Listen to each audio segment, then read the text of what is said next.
નમસ્કાર દર્શક મિત્રો, મા ન્યૂઝ લાઈવમાં આપનું સ્વાગત છે. આપની સાથે હું છું ઝંખના.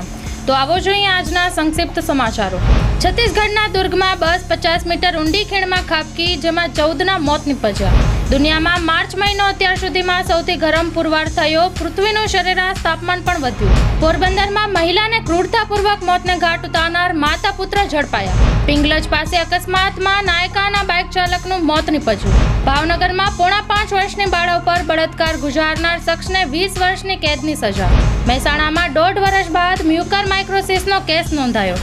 વલસાડમાં બ્રાન્ડેડ કંપનીના સ્ટીકર ચોંટાડી સસ્તું તેલ વેચનારા 4 વેપારીઓની પોલીસે કરી અટકાયત. ચૂંટણી લડતા ઉમેદવારોએ પોતાની મિલકતની દરેક વિગતો જાહેર કરવી જરૂરી નથી, સુપ્રીમ કોર્ટનો મોટો નિર્ણય. તોડકાંડની તપાસ અંગે ફરી એટીએસનો ઉધડો લેતી જૂનાગઢ કોર્ટ. પોતાને નિર્દોષ બતાવનારા તમામ દાવા પોકળ સાબિત થયા. અમિત શાહે કેજરીવાલ પર કર્યા પ્રહાર.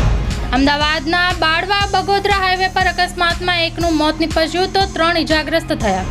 આણંદ જિલ્લામાં તાપમાનનો પારો વધીને 38.5 ડિગ્રી પર પહોંચ્યો.